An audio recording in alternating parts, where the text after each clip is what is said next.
want to start right away by presenting. I'm going to place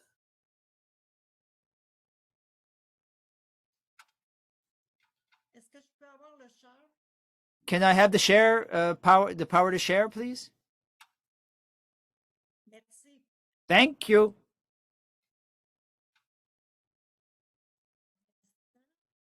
One moment, please. All right. So it's creating community food actions. Giving and receiving expands us.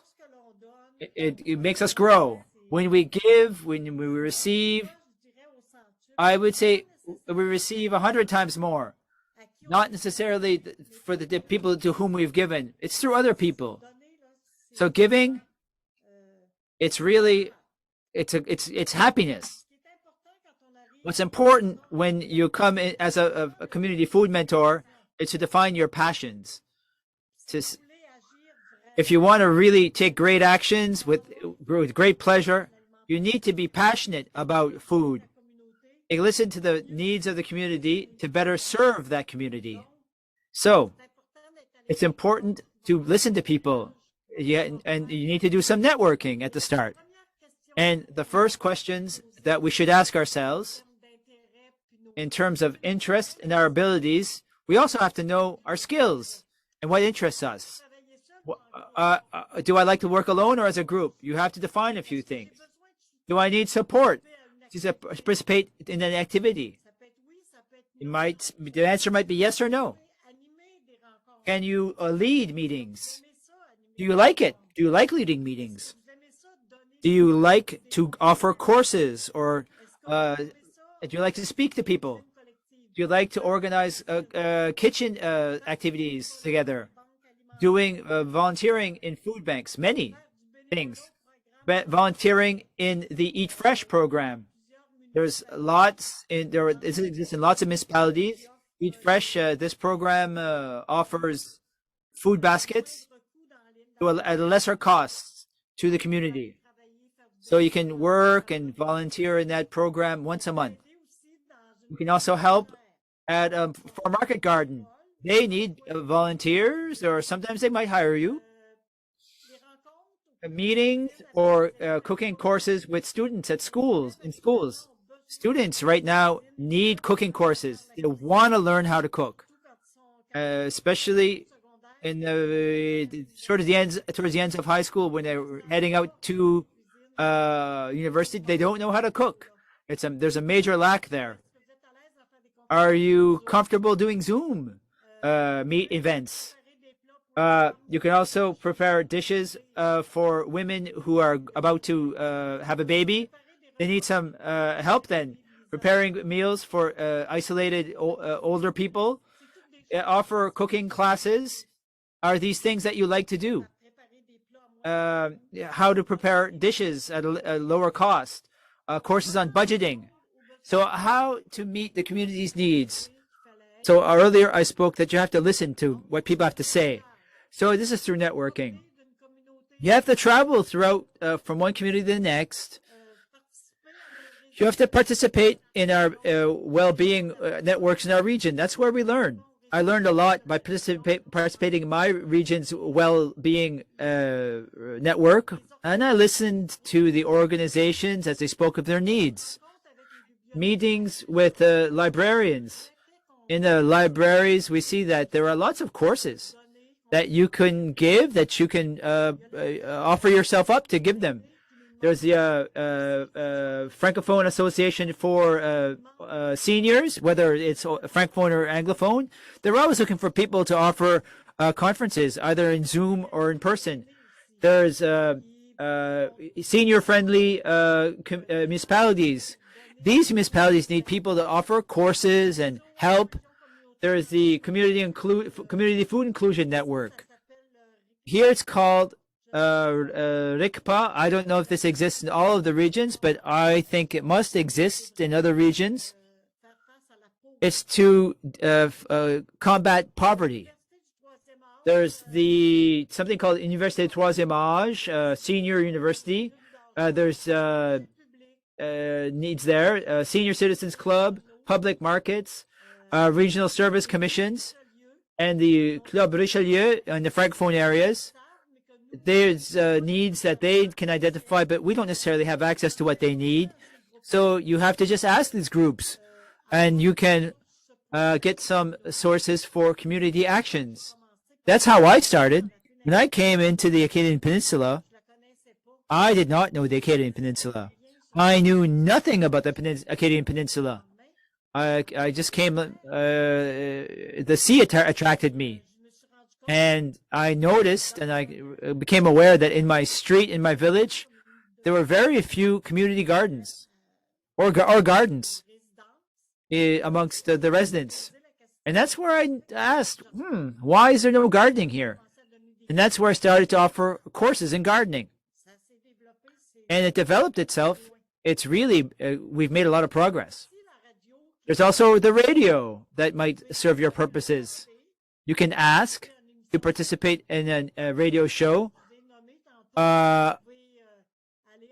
You can also go on the radio, write articles in newspapers, articles also, all of the community organizations, this Université Troisième Âge, the Senior Citizens University, the Senior Citizens Club, they have bulletins. If you like to write, it might be a way to become involved in terms of food. Participating in colloquiums and community meetings. You go there, you just listen what the needs are, and you'll get some ideas in terms of how to become involved in the community. So listening to people, it's the very first thing to do if you want to have success with your projects in terms of community food. Listen and read and listen to local news. We're talking about inflation, poverty, the needs expressed by an organization, food banks. They need right now so much. So it's the same thing in the schools. So we can become involved in all of those areas right now. When I was speaking of budgeting courses, well, right now we need to teach people to do lower cost shopping at the grocery store. This can help people. So the projects that I have conducted since 2016, it had been 6 years since I'd come. I'd given gardening courses, but no more. I'd worked in a primary school for 2 years. I'd become involved at that moment. But when I followed the CFA course with a group, we'd done it in CFM course, sorry. We did it in the Canadian Peninsula. We had gathered with 2 or 3 people I had an affinity for, and we launched projects in the Canadian Peninsula. For example, the Caraquette Market. This came out of the Community Food Mentor Program. And the gathering of gardeners in the Canadian Peninsula started with that too. It started with 3 or 4 people, and we kick-started some things in the peninsula. When I name activities that I've done, I'll tell you where I got the money. We sometimes need money to kick off projects. And there are groups who can help us. But you need some sources. You need a pool of resources to get the budget you need. So as I name the projects that I participated in, I will tell you where I got the money. But I did a lot of volunteering, no doubt. You have to always start with a bit of volunteering to create activities after. So I started gardening courses, 8-hour gardening courses in 3 municipalities through the collaboration of in collaboration with the libraries. The library rooms are always free. Municipalities also offer free rooms. The Université Troisième Âge, the Senior Citizens University as well. 3-hour courses, but offered 3 times. So people came 3 times, and they followed the gardening course. I would say that there were a lot of people. When I say 65 people in a municipality, I found that was a lot. And people would come to take courses, and they then started courses in their own garden. There were old sort of people who had been long-time gardeners, and some sharing. but it was new in the Canadian Peninsula to launch gardens in your own backyard. Now we will speak of gardens in our own backyard, but all year round. So people are expanding their food gardens so they can grow all year. The need right now, it's community hothouses or cold frames rather. We're looking for cold rooms. Sorry, municipality. These don't exist anywhere. Root cellars. So that people can conserve their vegetables in root cellars. And there was the gathering of gardeners in collaboration with the Connecticut Market, and we asked money from the trust, environment trust. It's pretty easy if you're speaking of environment to get money from that fund, but you have to be part of an organization. You can't ask for those funds on an individual basis. Gardening courses in 6 municipalities for 6 years. 2 courses a year sometimes to be able to meet the need. The funds came from the Community Food Inclusion Network and Food for All New Brunswick. So I got help from those 2 funds over the course of those years. The Community Inclusion Network has no more money right now, but you can get money from the trust fund and I'll point out some other places where you can get money. Here I worked in the community garden. I started this garden at the Etincelle school. It was at the school itself. Students had a portion of the garden and the community had the other part. So during the summer, there were 8 students from the grade 8 working in the garden with the parents who were already in the garden. So we were able to grow vegetables. And in September, the students were very happy to harvest their vegetables to give it to the calf to eat their little carrots. There was such pleasure in their eyes to go dig out those potatoes out of the earth. There was soil everywhere. They were so happy to harvest these potatoes, and they knew where it came from. We have lovely experience as we give to give back to people like that, especially the young people. It's so very interesting. Next, I wrote 40 capsules a year for 6 years for the group. This was on a volunteer basis, about 1 a week on gardening. I'd answered people's questions, or now they're all on the website of this group. It's www.rjepa.ca. Maybe we can put that in the chat. I also made 30 videos. I got the money from the Community Food Action Net. They still have money. These videos are on there on the group regroupements website. They're free for the community. 30 videos on gardening. We started 6 community gardens in the Canadian Peninsula, 3 in schools and 3 in villages.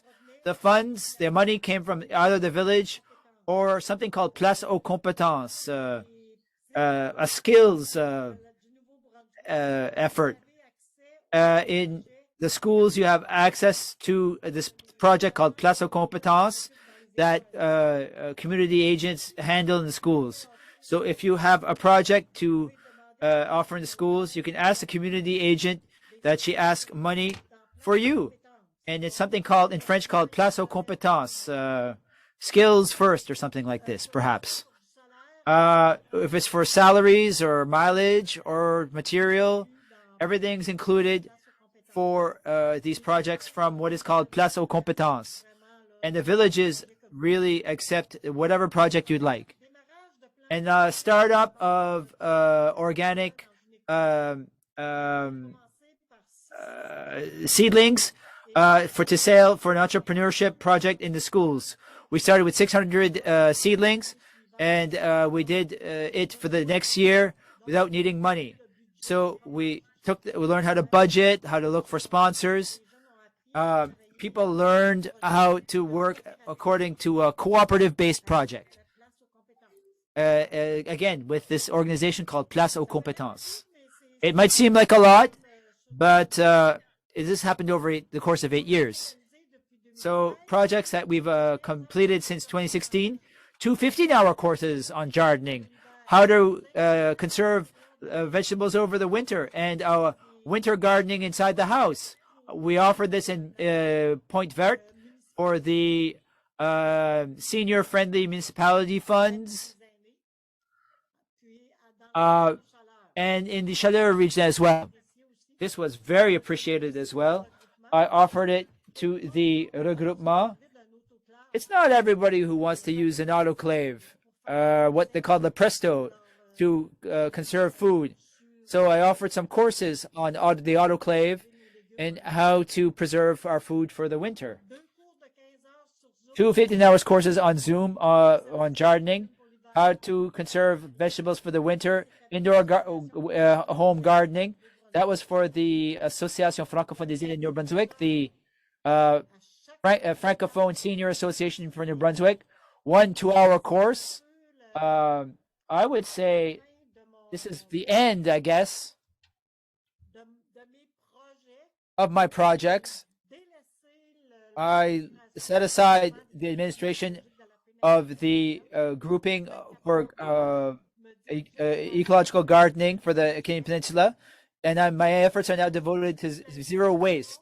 When I saw inflation arrive, I said, boy, with the cost of food going up, I said, zero waste equals environment equals savings. The less we have to buy, the more we have money in our pocket, and the more we are able to feed ourselves. And the price of gas has gone up too. That's how I find my projects.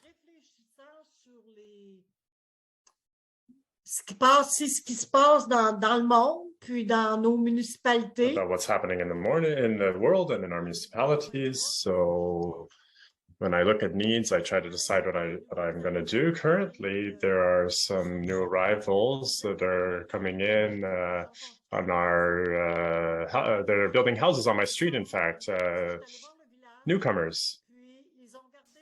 I went to see the village and I saw that there's a part that they set aside for community gardens. So the people in our village will be mixing with these immigrants from Algeria and Morocco, and we can create a community this way.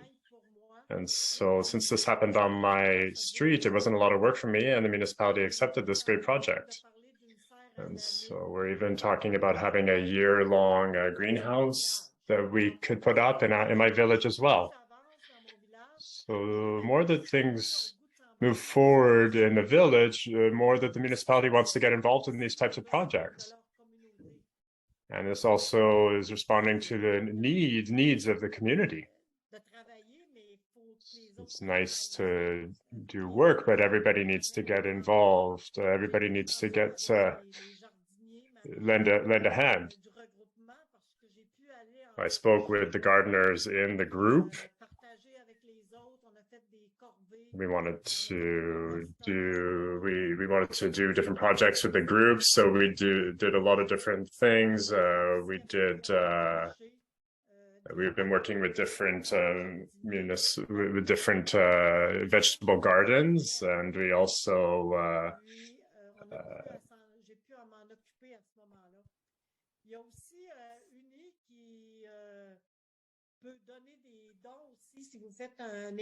we can also get donations for if you do big events. We organized ourselves with the Salon des Jardiniers, so the garden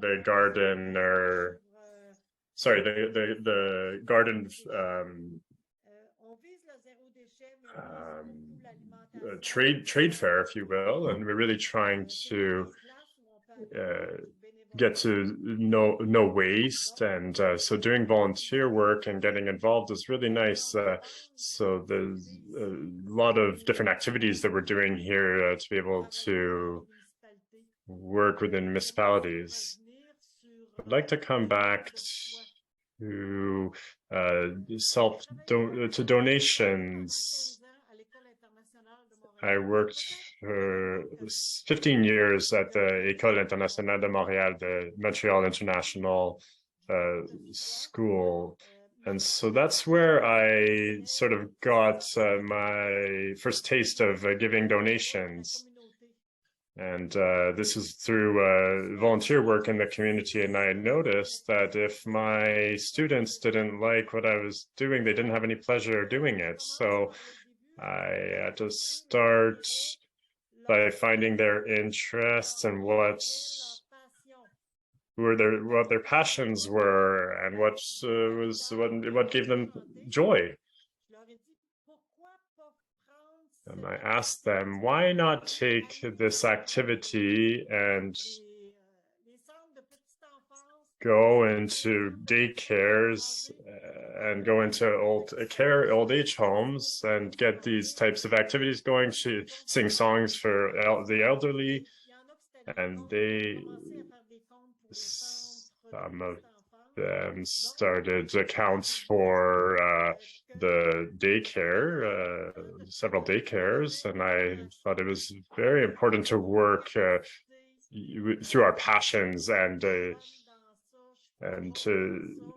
you don't want to get into, oh, I'm not good at this, I'm not good at that. You really want to work with what you do best. So you really want to do things that you're good at as well. So you have to allow yourself to take risks, to allow yourself to see if you enjoy doing these activities as well. So you have to get people to come to you and say, well, I want to do such and such. And if people need help, well, they're going to say yes, and that will help you to get people that really want to work in the area. I had teenagers who went and took the elderly out. They prepared the lunches for the elderly, and this is a great experience for students to learn to live with their bereavement, with their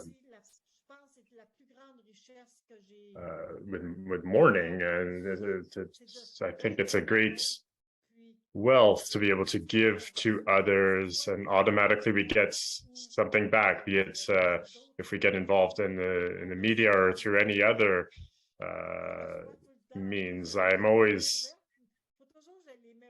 if I keep my arms open, I always get things back. This morning, for instance, I got a telephone call about a community project.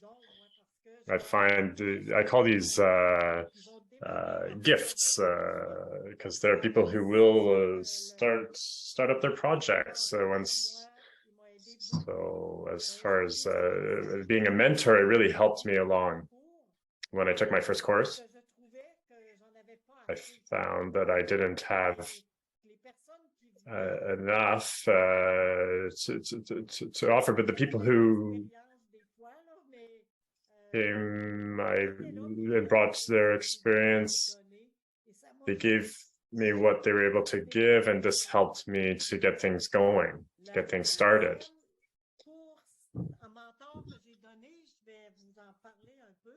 One of the mentors that I trained, we gave a mentorship course during the pandemic in 2020 in a room. It was quite complicated. The second one, we had somebody who prepared meals, vegetarian meals for us, and so we learned how to cook for less cost, and I facilitated that class. And there were extraordinary people there in the group that we had. I really found people who wanted to give back. There were people from the food bank. There were social workers. There were vegetable gardeners that were coming to learn. They have difficulty, in fact, finding volunteers, so you have to learn how to ask.